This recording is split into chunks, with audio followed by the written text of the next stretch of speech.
ওং নমঃ শিবায়, ওং নমঃ শিবায়। জয় শিবশম্ভু। নমস্কার দর্শক বন্ধুরা, আজকের এই ভিডিওর মাধ্যমে ব্যক্ত করব সোমবারের শিব ব্রত কথা। আশা করি দর্শক বন্ধুরা ভগবান শিবের সোমবারের ব্রত কথাটি আপনার ভালো লাগবে। শুরু করছি দেবাদিদেব মহাদেবের শিবের সোমবারের ব্রত কথা। ওং নমঃ শিবায়, ওং নমঃ শিবায়, ওং নমঃ শিবায়। পুরাকালে অমরপুর নামে একটি নগরে এক ধনী ব্যবসায়ী বসবাস করতেন। দূর দূরান্তে তার নাম, যশ, ব্যবসা ছড়িয়ে পড়েছিল। ঐশ্বর্য, যশ, মান, সম্মান সমস্ত কিছু থাকা সত্ত্বেও সেই ব্যবসায়ীটি ছিল অত্যন্ত দুঃখী একজন মানুষ, কারণ তিনি ছিলেন নিঃসন্তান। দিন রাত তিনি একটি বিষয়ে চিন্তা করতেন, তার এই বিপুল ঐশ্বর্য, ধন সম্পদ তার মৃত্যুর পর কে দেখভাল করবে। তাই সন্তান লাভের আশায় তিনি সমস্ত কিছুই করতে রাজি ছিলেন। তিনি একদিন জানতে পারলেন যে সোমবার দিন যদি ভক্তি ও নিষ্ঠা সহকারে দেবাদিদেব মহাদেবের আরাধনা করা হয়, তাহলে ভোলানাথ শিব ভক্তের সকল মনস্কামনা পূর্ণ করেন। যথাবিধি মেনে সন্ধেবেলায় ভগবান শিবের অত্যন্ত নিষ্ঠা ভক্তি সহকারে পূজা করলেন। একবার নয়, প্রত্যেক সোমবার দিন তিনি বাবার পুজোয় নিজেকে নিয়োজিত করলেন। ব্যবসায়ীটির নিষ্ঠা ও ভক্তি দেখে শিব জায়া পার্বতী ভগবান শিবজিকে বললেন, হে প্রাণনাথ, এই ব্যবসায়ী আপনার একজন সত্যিকারের ভক্ত। প্রত্যেকটি সোমবার দিন সে যথাবিধি মেনে আপনার পুজো করছে, তাই এই ব্যবসায়ীর মনস্কামনা আপনার অবশ্যই পূরণ করা প্রয়োজন। ভগবান শিব দেবী পার্বতীর কথা শুনে প্রথমে সামান্য হাসলেন, তারপর বললেন, হে পার্বতী, এই সংসারের সমস্ত ব্যক্তিকেই নিজের কর্ম অনুসারে ফল প্রদান করা হয়ে থাকে। মানুষ যেমন কর্ম করবে তেমনই তার ফল পাবে। ভগবান শিবের এই কথা শোনার পরও পার্বতী অত্যন্ত আগ্রহের সঙ্গে বললেন, আপনাকে কিন্তু এই ভক্তের অবশ্যই মনোকামনা পূরণ করতে হবে, কারণ আপনার এই ভক্ত অন্য 5 জনের থেকে অনেকটাই আলাদা। প্রত্যেকটা সোমবার দিন সে যথাবিধি মেনে আপনার পুজো করছে। আপনার পুজো সম্পন্ন করার পরেই সে ভোজন গ্রহণ করছে।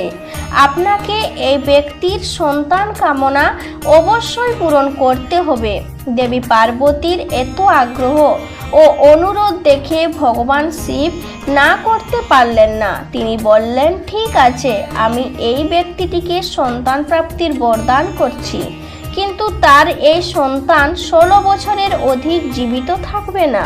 সোমবার ব্রত শেষ হওয়ার পর সেই ব্যবসায়ীটি সেই রাত্রে ভগবান শিবের স্বপ্নে দর্শন করলেন।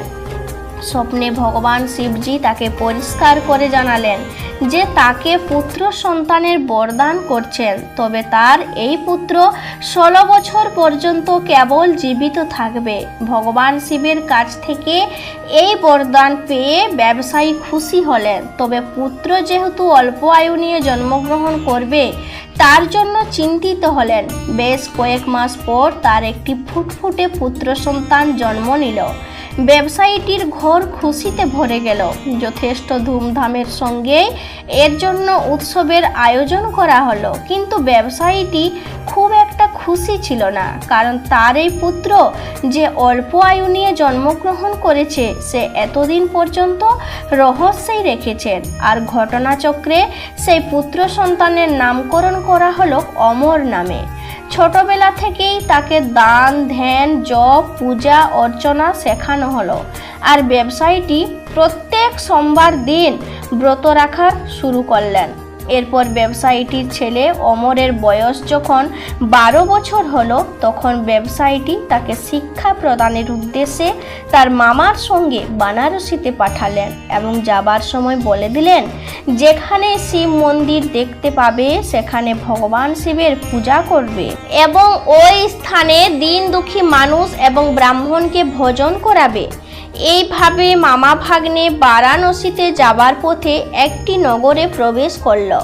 যেদিন প্রবেশ করল সেই দিন নগরের রাজার মেয়ের বিয়ে। তবে যে রাজার ছেলে সেই মেয়েকে বিয়ে করতে এসেছে সেই রাজার ছেলের এক চোখ ছিল অন্ধ, আর এই বিষয়টি সে গোপন রেখেছিল। পথের মধ্যে সেই ব্যবসায়ীটির সুন্দর ছেলেটিকে দেখতে পেয়ে এই রাজার এক কুবুদ্ধি জাগ্রত হলো।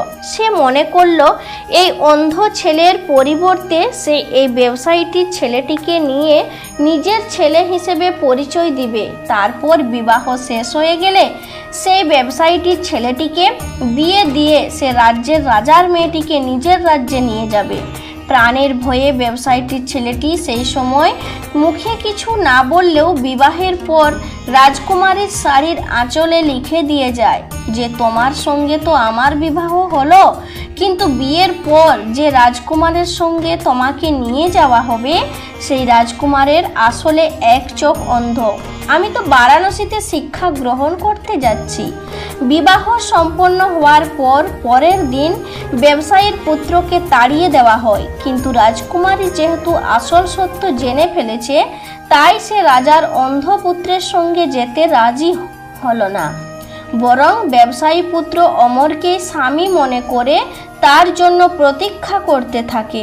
অন্যদিকে অমর এবং তার মামা শেষ পর্যন্ত বারাণসীতে উপস্থিত হয়। সেখানে 4 বছর ধরে অমর শিক্ষা গ্রহণ করে। যখন তার 16 বছর পূর্ণ হয় সেই দিনেই ভগবান শিবের স্বপ্নাদেশ সত্যি হয়, অর্থাৎ অমরের মৃত্যু হয়। ছেলের মৃত্যুর সংবাদ পেয়ে ব্যবসায়ী ও তার স্ত্রী অন্নগ্রহণ ত্যাগ করে। এই ঘটনায় শিব জয়া পার্বতী অত্যন্ত শিবের প্রতি ক্রুদ্ধ হন। তিনি ভগবান শিবের উদ্দেশ্যে বলেন, যে ব্যক্তি সারা জীবন ভক্তি ও নিষ্ঠা ভরে আপনার পুজো করল, যার পুত্র একইভাবে আপনাকে পুজো করে আসছে, তার প্রতি আপনি এইরূপ বিরূপ হলেন কিভাবে? ভগবান শিবজি বললেন, এ তো বিধির বিধান, যা হবার তা হবেই। ভগবান শিবের এই কথায় দেবী পার্বতী আরও বললেন, তাহলে ভক্তির কি কোনো অর্থ নেই? এরপর থেকে তো কোনো ব্যক্তি ভগবানের প্রতি বিশ্বাস রাখবে না। ভগবান শিবজি দেবীর এই রূপ আগ্রহ দেখে শেষ পর্যন্ত সেই ব্যবসায়ী পুত্র অমরকে জীবিত করলেন। ব্যবসায়ী পুত্র অমর বারাণসীতে শিক্ষা সমাপ্ত হওয়ার পর নিজ গৃহে ফিরে আসতে শুরু করলেন। সেই সময় পথের মধ্যে প্রতীক্ষারত রাজকুমারী এবং রাজার বিপুল ধন সম্পদ নিয়ে নিজের নগরে প্রবেশ করলেন। ভগবান শিবজি সেই ব্যবসায়ীটির স্বপ্নে দেখা দিলেন এবং দেখা দিয়ে বললেন, তোমার ভক্তি ও নিষ্ঠায় আমি প্রসন্ন হয়েছি, তাই বিধাতার বিধির লিখন শেষ পর্যন্ত আমাকে বদলাতে হয়েছে। তোমারই মতন এইরূপ কোনো ব্যক্তি যদি আমার প্রতি পূর্ণ বিশ্বাস রেখে নিষ্ঠা ও ভক্তি সহকারে সোমবারের ব্রত রাখে এবং ব্রত সমাপ্তির পর সোমবারের এই ব্রত কথা শ্রবণ করে, তাহলে নিশ্চিত রূপে তার মনের অভীষ্ট ইচ্ছা পূর্ণ হবে। তাই প্রত্যেকটি সোমবার ভগবান শিবের ব্রত রাখার চেষ্টা করুন এবং ব্রত সমাপ্তির পর ব্রত কথাটি অবশ্যই শ্রবণ করুন। আশা করি দর্শক বন্ধুরা ভিডিওটি আপনাকে সমৃদ্ধ করেছে। ভালো লাগলে লাইক করবেন, শেয়ার করবেন। সকলেই ভালো থাকুন, সুস্থ থাকুন এই কামনা করে আজকের মতো ভিডিওটি এখানেই শেষ করলাম। নমস্কার, ধন্যবাদ। ঈশ্বর আপনার সর্বদা মঙ্গল করুক।